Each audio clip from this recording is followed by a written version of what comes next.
Russia is not sending any representatives to a United Nations court hearing. This comes as Russia and Ukrainian leaders are scheduled to hold more peace talks today. That will happen at 9 a.m. Charlotte time. And there's not been much to come out of the talks so far. Both sides are agreeing to set up evacuation corridors and deliver aid to civilians. This comes as the Russian military is increasing its shelling of Ukrainian cities. The Ukrainian ambassador to the U.S. is calling on NATO leaders to issue a no-fly zone over the country. That would bar all unauthorized aircraft from flying over Ukraine. Secretary of State Antony Blinken says the U.S. and Poland are in talks to send Polish Air Force fighter jets to help Ukraine.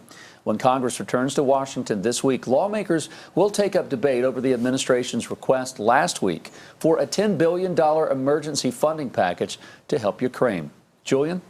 Thanks, Jason. Russian troops have their eyes set on some of the country's biggest cities, and they're stepping up their efforts. Russia has fired more than 600 missiles since the invasion of Ukraine began, and those forces are still going after Kyiv, Kharkiv, Chernihiv, as well as Mariupol. But we want to pull up this interactive map here. We can actually see just how far the Russian army has moved since the start of the invasion. The green dots you're about to see, this is the Russian military forces. This is where they were in January. But watch this. Take a look. When we look at when the invasion happened last month, you can see just how far those Russian forces have pushed into the Ukraine, coming through the border right there. And then if we look over the past 7 days, you can see how they continue to advance closer to into the Ukraine. Now, we want to drop those green dots away, and I want you to focus on the orange and red dots, okay? The orange is going to show the fighting. The red is showing where those casualties are. When we take a look at Kyiv, they are completely surrounded by fighting and casualties up here in the northwestern part of the city. But when we take a look at Kharkiv as well, there's fighting around there. We're going to move out and take you to the northeast part of that. That's what you're looking at all the way over here. That's Kharkiv near the Russian border. Now, here's where we want to focus on bringing you down south. This is Kherson and Mariupol. So down here, you're going to see this is Kherson down here where we've seen fighting, and then Mariupol come all the way over here.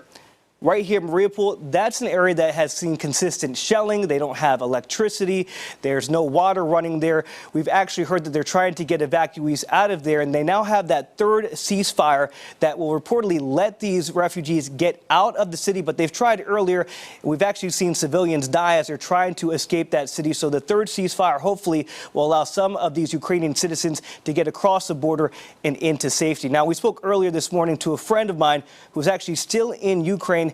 Take a listen to what he had to say. Things are fairly quiet here. The situation in Lviv is settling into a kind of new normal. The food and supply situation is fairly good at the moment, but we are expecting a whole lot of people to come into the city. The one person I have most frequent communication with, I know he's in action, and so every so often I just text him, "Are you alive?" And so far he's always said yes. To be honest, I don't know what to do, because I get my friend is and other buddies, they don't know what to do because they want help for relatives, but they cannot to do, and we don't know what right now is going on. Oh my gosh, that's just unbelievable. I mean, you should never in your lifetime have to text a buddy of yours, "Are you still alive?" Right. I mean, things are obviously that bad that you're having to do that. And I can't imagine for the two of them, even though Joel said, you know, things are fine now, but you don't know how long that's going to last. You could wake up tomorrow, power's out, water's out, communications are out. And the crazy thing is, a month ago, both of them were living in Kyiv. So they were in there. They had to get that apartment on the fly, move in there. So you've uprooted your life in a span of a month. The city that you once knew as home is now being bombed, and people that you know, as you mentioned, you text them, say, "Hey, are you still alive?" So it breaks your heart.